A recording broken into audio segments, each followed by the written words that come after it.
Be me Troy, 31 years old, physical therapist, work at a private clinic, small team, good patients, decent pay. The clinic has been around for about 15 years, run by a husband and wife who've been doing this longer than I've been alive. Good people, don't micromanage, let me do my job. I've been there 3 years, and it's the first place I've worked where I don't dread Monday. Got my own apartment about 2 years ago. Nothing fancy, but it's mine. 1 bedroom, decent kitchen, a balcony too small to actually use, but nice to have in theory. The kitchen matters more than the square footage. I actually cook, which sounds like a small thing, but most people I know at my age are still eating out 5 nights a week, or living off whatever requires minimal dishes. I started cooking properly during the relationship before last.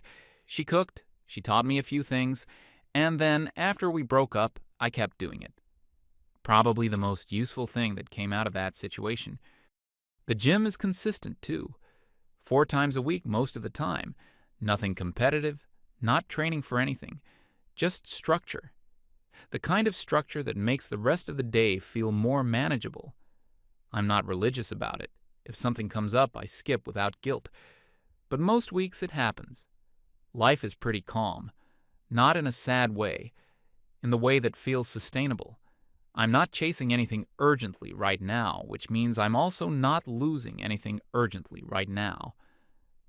The last relationship I had ended around the time I turned 29. We'd been together about 1.5 years. She was smart, worked in communications for a nonprofit, had strong opinions about everything. I respected that about her initially. The problem was the strong opinions eventually included me. What I was doing, what I wasn't doing, how I processed things, how I didn't process things enough. I'm not an emotional person in the way she wanted me to be. I feel things. I'm not a robot. But I don't narrate my feelings while I'm having them. She wanted more narration. I tried for a while, said more than I naturally would, explained more, opened up more, and at a certain point I realized I was performing a version of intimacy rather than having it, like I was doing the lines from a script of what a sensitive boyfriend says, rather than actually being closer to her. She sensed it, I think. Eventually, it became what we talked about instead of anything else. Then it became the only thing we talked about. And then we stopped. It ended without a blow-up. A long conversation on her couch on a Sunday afternoon. She cried for about 20 minutes. I sat there feeling bad about the crying and mostly blank about everything else, which she would probably say proves her point. Maybe. Maybe it does.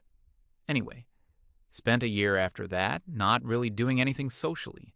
Work and gym and weekends that blurred, which felt like recovery, even if it looked like nothing from the outside. My buddy had been on my case for most of that year about getting back on the apps. He'd met someone about 8 months into my recovery period. They moved in together pretty fast, which turned him into one of those people who need everyone around them to also be settled. I understand the impulse. You want your friends to have what you have. I just didn't feel any urgency. He brought it up probably every other time we spoke. I kept deflecting. Said I was fine, said I wasn't ready, said I wasn't interested. Then one evening, we're watching a game at his place, and at halftime he picks up my phone while I'm in the kitchen. I come back out, and he hands it back to me with Hinge open and a half-built profile. He'd grabbed 3 photos somehow. One from the gym, one from the hiking thing we did last year, one from my cousin's wedding where I actually had on a decent jacket. I kept it simple. Just put in your job and a bit about cooking. Nothing embarrassing. I protest for maybe 40 seconds. His girlfriend from across the room says, "Troy, just do it. What's the worst that happens? 2 against 1. Fine, whatever."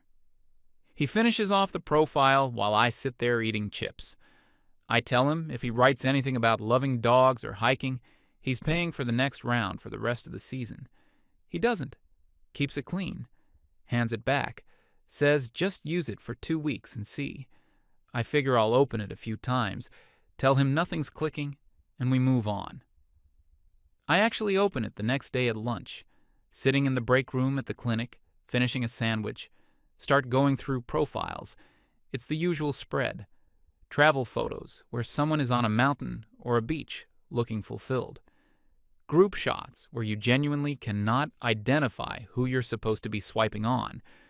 Bios that seem like they were assembled from a list of safe interests. Hiking, yoga, brunch, true crime podcasts. I'm not knocking any of it. I just don't feel a strong pull. Swipe right on a few where there's something that feels genuine. Swipe left on most. Then I hit Harlow. 28. Manager at a vegan brand called Earthkind. The photos are good. There's one that looks like she's at an outdoor market somewhere. Natural light. Laughing at something off camera. A real moment. Not a posed thing. Then, a professional-ish headshot that still reads like a person and not a corporate document. One with friends at what looks like a rooftop thing. She's clearly attractive, and in the photos, she looks like someone who's at ease in the world. Then the bio. Equality isn't a request. It's a standard. 50-50 or don't bother. I read it twice. My actual first reaction isn't annoyance or eye-rolling. It's something close to appreciation. I think about the number of times I've paid for everything on a first date, done the whole thing, picked up the check without discussion.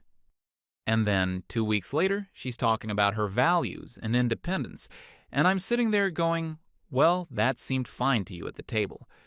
So, the upfront disclosure is genuinely refreshing. She said the thing. We both know what the situation is before we're sitting across from each other. I swipe right. She matches me that day. I see the notification while I'm still in the break room finishing my coffee. She messages first, which I notice and suspect is deliberate.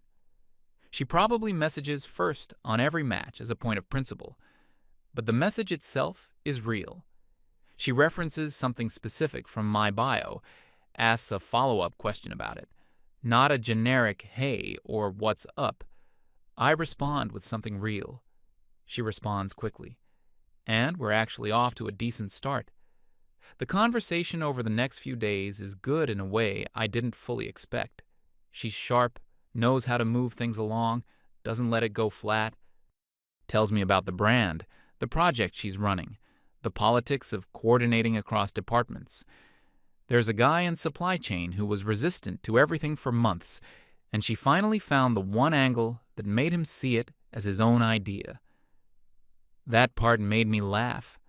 Asks me about work, genuinely asks, not just as a reciprocal thing, wants to know what it's actually like, what the job feels like day to day. I tell her about the shoulder guy. 62, tried to move a washing machine alone because he didn't want to bother anyone. Came in barely able to lift his arm past his chest. She goes, that sounds like something her dad would do, and laughs. Every few exchanges, she drops something in. Something about the emotional labor that falls on women in relationships. Something about how men in her experience can't handle it when a woman doesn't need them for anything. Something about the conditioning that makes men associate being taken care of with weakness. I don't engage with it. Not because I'm intimidated or trying to dodge. I just don't want to spend my evening arguing about social dynamics with someone I've never met. I ask her something else, and she follows. I can feel her probing for a reaction that isn't coming. We talk for 5 days like this. She brings up meeting, coffee, then a bar down the street if it seems worth continuing. I say sure, Friday works. She confirms, and then adds the thing about paying for herself. Says, just so we're clear, I'll obviously be paying for myself. I say, sounds good, see you Friday. She takes a beat before responding, then says, great, looking forward to it. I think she wanted me to make a thing of it, to insist, or argue, or at minimum react somehow. I just confirmed the time and moved on. Friday arrives. I finish with a knee patient around 6. He's post-surgical, still doing the careful work. It takes longer than my earlier sessions. Get changed, drive across town. The coffee shop is somewhere I've been a few times. Nothing remarkable. Get there early, grab a small table by the window where the light is decent. Order a flat white, sit with my phone for a minute. She comes in maybe 4 or 5 minutes after me. And honestly, she looks better in person than in the photos. This isn't always the case. Sometimes the photos are optimized in ways the person isn't. With her, it's the opposite. She's more present in person, more alive somehow. The way she comes into the room is confident, but not performative. She spots me and walks over directly. We do the slightly awkward first greeting, that moment where nobody knows if it's a hug or a handshake, so it ends up being a half hug that doesn't commit to anything. She laughs a little at the awkwardness, which is a good sign. We sit down, she orders, we settle in. First 10 minutes are always the calibration period. You're comparing the text version to the physical one, trying to find where they line up and where they don't. With her, they line up pretty well. She's sharper in person than in text, actually. Quicker, drier. I tell her about the shoulder guy, the washing machine, the age thing. She laughs properly, not politely. Says something about men refusing to ask for help being a genuine public health crisis at this point. I say honestly, at this point in my career, I have a strong data set to support that claim. She talks about Earthkind for a while, the packaging project, the cross-department headache, the supply chain guy. She tells the story better in person, with more color. I ask about the logistics of the packaging shift, the actual mechanics of changing a supply chain mid-operation. She seems slightly surprised that I'm asking the real question rather than nodding along. Explains it with actual detail, seems to enjoy having someone who wants the real answer. We finish the coffees and walk over to the bar. It's not far. Evening is nice enough to walk. Getting dark, mild temperature, the streets are quiet. We get a table, order drinks, keep going. She's still moving the conversation well. Touches on her move to Earthkind, what she was doing before, where she sees things going. I talk a bit about the clinic, about the part of the job that actually matters to me. The patients who come in and can barely use something and leave being able to use it again. The shoulder guy going home being able to lift his arm. She says that sounds like a job that means something, and I say, yeah, it does. Somewhere in the second drink, she brings up toxic masculinity, not as an attack, more like a topic entering the room. Says something about how it affects men, too. How men are conditioned to suppress difficulty, and it surfaces sideways as withdrawal or anger, or just this inability to be present. That she sat across from a lot of guys who clearly had things going on and had no way to actually talk about it. I listen to the whole thing. Some of it seems true. I say something like, yeah, there's probably something real in that. She waits. I think she wanted me to agree strongly, or to push back, or to offer a personal story that proves or disproves the thesis. I ask her how long the Earthkind role took to really feel comfortable. She answers, we move on. It's a good evening overall. Nothing that makes me think this has to continue, but genuinely pleasant. Better than a lot of these things go. She goes to the bathroom at some point around the second drink. I wave over the server, ask for the check. She comes back, sits down. Server brings it over almost immediately. Can we split it, please? I say it the way I'd say anything else. Just a practical request. Not a statement, not a performance. Just asking for what we agreed to. She takes her card out without commenting.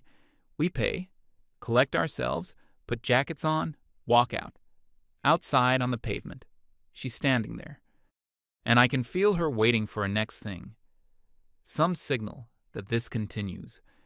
Maybe I'll say I'll text her. Maybe I'll ask when she's free next week. Maybe I'll at least say something about the check, soften it somehow. Nothing comes out of me that fits what she's waiting for. I had a good enough time. I don't feel a pull toward a second one. Those two things are both true, and neither cancels the other. Had a good time. Take care. I mean it, say it, without anything loaded in it. Genuine small smile, not performed. Turn and walk to my car, drive home, make a sandwich, stand at the counter, eating it. Watch about 40 minutes of something I wasn't fully paying attention to. Go to bed, sleep fine. Wake up Saturday with nothing in particular on my mind. Go to the farmer's market in the morning. The coffee cart I like is there. I get my usual. Walk around for a bit. Pick up some things for the week. Vegetables. A sourdough from the bread stand. It's a nice morning.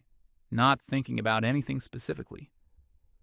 Harlow enters my head for maybe 30 seconds somewhere around the bread stand. I'm not drawn toward texting her. Not hostile toward the idea either. Just not feeling it. Get home. Put things away. Spend some time on clinic admin in the afternoon. Progress notes, a couple of scheduling things. Hit the gym in the late afternoon. Spend most of the time on the bike thinking about the knee patient's program. Wondering whether to add a movement next session or wait one more week.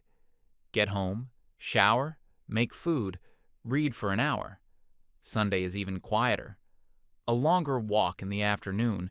Cook a bigger meal than usual. Phone on the kitchen counter most of the day. Nothing urgent coming through. Monday is busy again. Back-to-back patients in the morning. Lunch break in the break room. I pick up my phone, and there's a text from Harlow. Hey, had fun the other night. It's friendly, nothing wrong with it. Type, yeah, it was cool.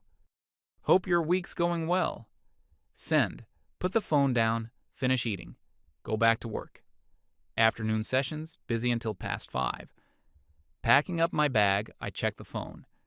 She replied maybe an hour after I sent mine. So that's it? Just cool?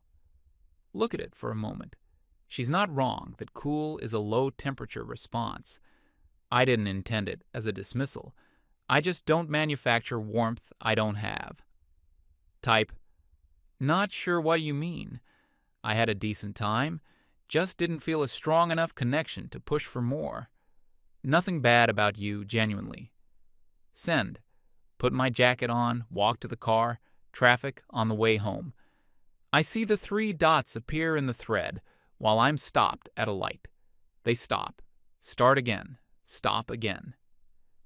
By the time I've parked outside my building and gone upstairs, she's sent something. I just think it's interesting that you had zero problem letting me pay for myself, but also zero interest in following up. I put my values out there from the start. That doesn't mean I wanted to feel like I was sitting across from someone who already checked out. Go to the kitchen, start on dinner, read it again while I'm waiting for the pan to heat up. I actually stand there for a minute, genuinely working through it. I respected what she said she wanted. I paid my half because she said she wanted to pay her half. I didn't follow up because I didn't feel a connection, which is, to me, the equivalent of what she did when she said 50-50 or don't bother. She stated a preference plainly. I stated mine plainly. Type, I wasn't trying to be cold about it. You said 50-50 up front, and I respected that. Just didn't feel a spark on my end and thought being honest about it was better than pretending otherwise. No hard feelings at all. Eat dinner, do the dishes. She reads it, doesn't respond for a while. I watch something, nothing I care about, checking my phone without urgency. Past 9, she sends a long message. I'll describe the shape of it. She says I'm emotionally unavailable, that a real connection requires someone who actually shows up for it, who demonstrates interest, pursues, makes the other person feel like they were chosen rather than assessed and found acceptable. That just because she believes in equality doesn't mean she wanted to feel like she was doing a transaction. That there is a specific type of male behavior where a man uses a woman's own principles against her, hides behind her stated preferences as justification for not trying, and that this is actually a form of defensive behavior, a kind of quiet, toxic masculinity, the type that doesn't announce itself but is still operating. That a man who was actually present and available would have recognized what she was looking for and would have engaged with it instead of retreating into practicality. I read it twice. Put the phone face down on the coffee table. Sit in the quiet for a minute. I'm not angry. I'm also not defensive. I feel something more like a slow, specific exhaustion, the kind that comes from recognizing a dynamic you've bumped into before in some form. I was polite the entire time. I was engaged, present, asked real questions. I showed up, paid my portion as agreed, didn't ghost. Was honest when she asked. The one thing I didn't do was pursue her after she explicitly said she didn't want to be pursued. And that's apparently where the quiet toxicity lives. Go to bed. Don't respond that night. Morning comes, routine, work. During a gap between patients, I type, "No hard feelings. I think we just wanted different things." Send it. She reads it. No response. And that's the last of it. Nothing else comes. The thread just sits there after that. Read, finished. Life keeps going exactly as it was. Work, gym, weekends, cooking, the same quiet structure. Hinge stays on my phone, but I open it less. The initial mild curiosity has started to flatten. My buddy texts a few weeks after the date, asks how it went. I give him the compressed version over the phone. He goes quiet for a second, then starts laughing. Asks me to repeat the part about the bio. I confirm she wrote 50-50 or don't bother. I did 50-50. She bothered. He laughs again. Says that might be the most complete story he's heard this year. I say I genuinely don't think it's that remarkable. It's just what happened. He says no, objectively. This is a thing. We talk about something else and move on. About a month after all this, my buddy sends me a text out of nowhere one afternoon. Says his girlfriend told him something. Apparently Harlow has a podcast. His girlfriend follows it. There was an episode recently about emotionally unavailable men and toxic masculinity in modern dating. There was apparently a segment about a specific guy. A man who, and he's quoting how his girlfriend described it, used a woman's own stated beliefs against her to protect himself from real intimacy. I read that 3 times. Don't ask for the link. Not going to listen to it. But I think about the shape of the narrative for a day or two. I was on time to the date. I was present. I listened. I asked real questions. I didn't check my phone. I didn't drift. I paid my portion, exactly as she'd requested. I responded every time she texted after. When she pushed for an explanation, I gave her an honest one instead of a convenient excuse. The one thing I didn't do was chase her after she told me not to need to be chased. And that's the episode. I think about what was actually happening underneath the stated preference. And I think there were 2 different things running at the same time. There was the principle, which is the thing she built the identity around, the 50-50, the independence, the equality. She believed it genuinely. Wasn't lying when she wrote it. Probably says it to her friends. Probably thinks of it as core to who she is. And then there was the actual preference, which was operating underneath the principle. Not that I would pay for dinner, but that I would want her badly enough to push against the principle. To say, I know what you said, but let me get this. To show that the rules don't apply here because she's different. Because she's worth the override. That's the actual thing she was testing for. Not the 50-50.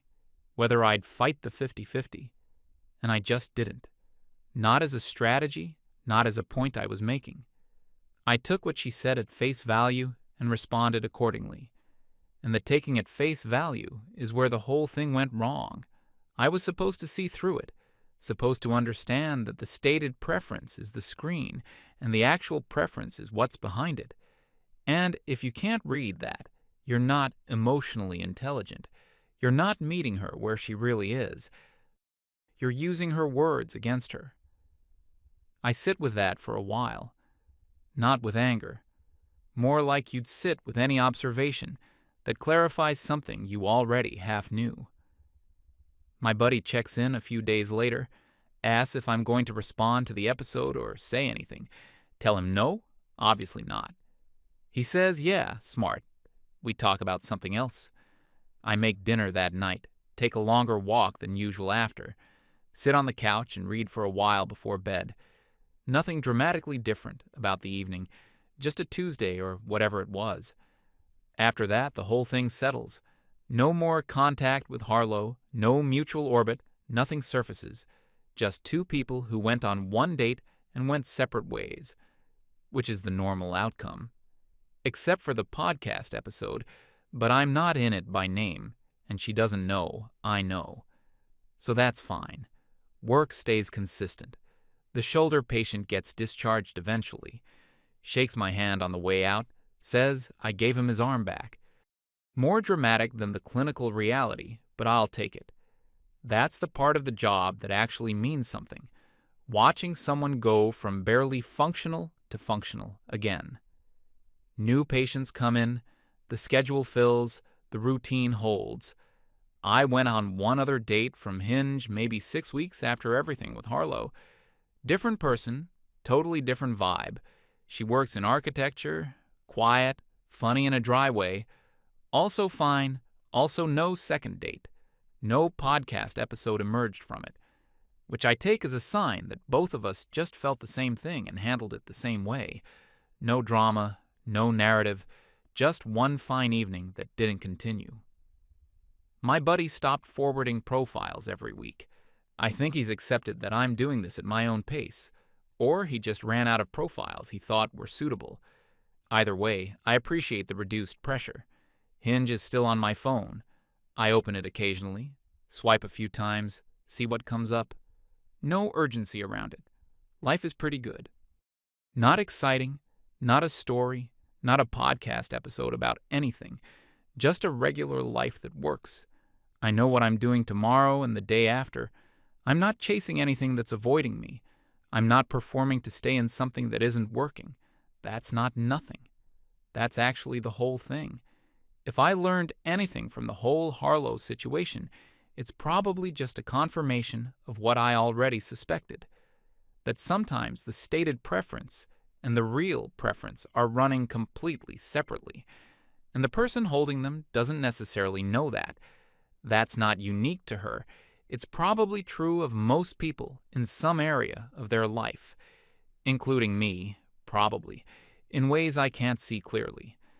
But the specific version I ran into, where the stated preference is an identity and the real preference is the opposite, where taking someone at their word is the offense, where believing what someone says is the evidence against you. That's a specific kind of difficult to navigate, because there is no way to win. If I'd paid for everything, she would have had a problem with that too. If I'd pushed for a second date after one mediocre evening, that also would have been something. The only way through it is to want her so, obviously and specifically, that she feels chosen despite her principle. And I just didn't want her that way, which is fine, which is allowed, which is ultimately exactly the same thing she was allowed to feel about me.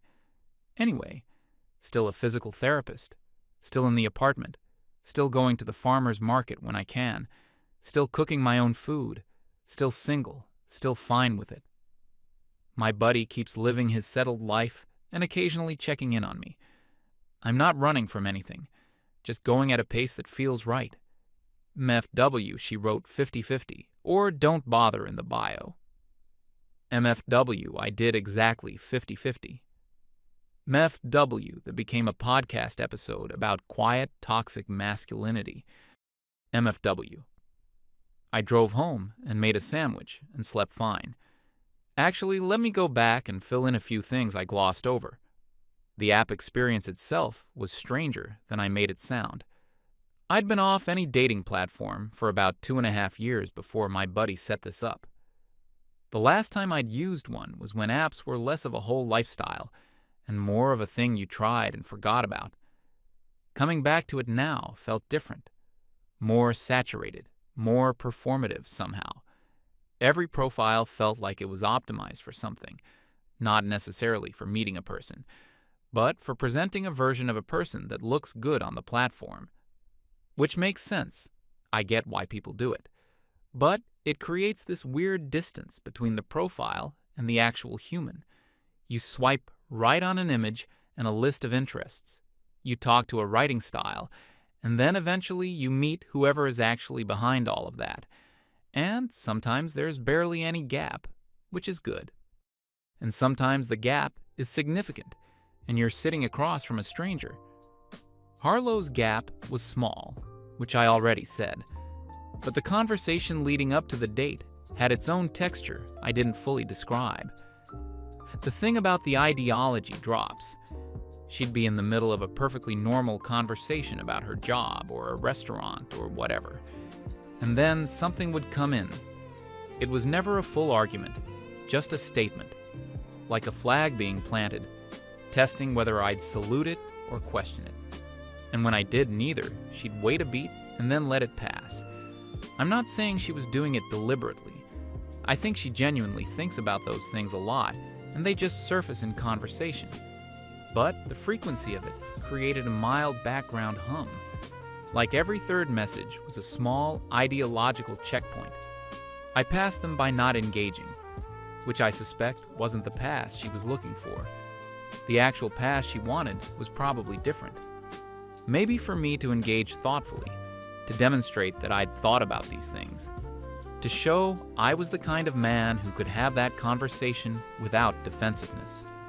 Instead, I just redirected every time, which probably read as avoidance, and which maybe was avoidance in some technical sense. I just didn't want to debate social theory before we'd eaten a meal together. There's also a thing about the days between matching and the date that I left out. On about the third day of talking, she went quiet for most of a day. Not ghosting.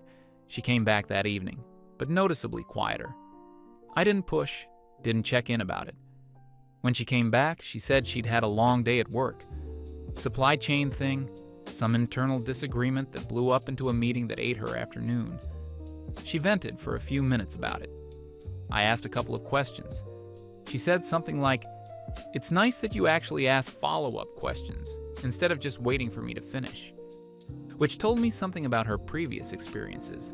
I stored it and moved on. But it's interesting in retrospect, because on the date itself, the thing I got dinged for later was not pursuing enough. And yet, in that moment, the thing that read well was just paying attention, which is what I was doing the whole time. Paying attention, being present, not manufacturing things that weren't there. Seems like those two things got interpreted differently depending on the context. Paying attention, and she was frustrated about work. Emotionally available. Paying attention to whether I actually felt something after the date. Unavailable. I don't know what to do with that distinction exactly. It's just a thing I noticed. The date itself had one moment I also skipped over. Partway through the bar portion, she asked me directly something about my previous relationship. I don't remember the exact wording, but something like whether I'd been in anything serious recently. I gave her the compressed version. 1.5 years. Ended about 2 years ago. No drama. She asked why it ended. I said something honest, but not detailed. That we wanted different things emotionally, and it wasn't working. She pushed a little, not aggressively, just curious. Asked what I meant by emotionally. I said something like I'm fairly steady. She wanted more open processing out loud. We weren't compatible on that front. Harlow nodded and said something like, "That's at least self-aware," which is a funny thing to say, like she was grading me on the answer. At least self-aware. Not, "That sounds hard," or "I get that," or "Yeah, compatibility matters." Just at least self-aware. I noticed it and didn't comment on it. Later I thought about that phrasing. At least self-aware is like saying, "At least you showed up." It's a compliment structured around a low bar, the implication being that the bar was in question, which combined with everything else paints a pretty clear picture of what she was walking into. The date expecting. A man who didn't know himself, who'd be defensive about it, who couldn't talk about his past. And when I was none of those things, it briefly seemed like a good sign. But somewhere the expectations she came in with didn't fully recalibrate. She'd set up a certain kind of evening in her head, a man who needed to prove himself, who she'd help through it with her principles intact. And I just didn't need to prove myself in that particular way. I wasn't struggling with the things she was ready to help with, which is its own kind of incompatibility, I suppose. There's also the thing about walking to the bar that I didn't fully describe. The 5 minutes between the coffee shop and the bar were actually the most natural part of the evening, out of the pressure of the table setting, moving, the city around us. She was talking about the market photo in her profile, said she took it in Portugal, went alone, spent 10 days there. I asked what made her go alone rather than with someone. She said she'd been waiting for the right person to go with for 2 years, and eventually decided the waiting was its own kind of loss. So she just booked it. I said that sounds like the right call. She looked at me kind of sideways and said most guys she tells that story to say it sounds lonely. I said I don't know. Going alone to a place you've been waiting to go seems like the opposite of lonely. She didn't say anything for a moment, then said yeah, it kind of was. That was the most honest minute of the evening. No principles being stated, no checkpoints, no waiting to see how I'd react. Just two people talking about a decision she made that mattered to her. I remember thinking if the whole evening had been more like that walk, it might have gone differently. But the walk ended, and we sat back down, and the evening continued the way it did. And here we are. I don't tell that part of the story to say it was almost something. I tell it because it's accurate. There was a version of her in that 5 minutes that was easier to be around than the version at the table, and I don't know if she knows that. She probably writes the whole evening the same way regardless of that 5 minutes. The guy who checked out, who didn't try, who used her values as a shield. Not the guy who asked about Portugal and meant it. Anyway, I've been on a couple more dates since all of this. Different people, different outcomes. One was actually pretty good. We went out twice. It fizzled out naturally after that. No bad feelings. She was the first person I'd met in a while who I could sit across from and feel genuinely comfortable. Not performing, not trying to be the answer to her expectations, just existing in the same room and having it be fine. Those 2 evenings were worth something, even if nothing continued. I think that's all I'm looking for, really. Not the perfect match or the story that ends in a wedding, just someone you can sit across from without doing the performance, where you're both just people, no audition. And it turns out that's harder to find than it sounds, not because people are bad, but because everyone comes in with a version of what they need, and sometimes those versions are running on different logic entirely.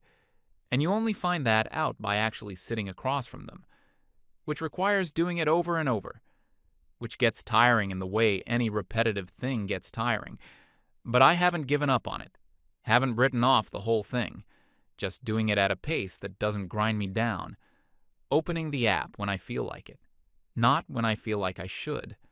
Anyway, that's the whole story, or at least the parts I remember clearly.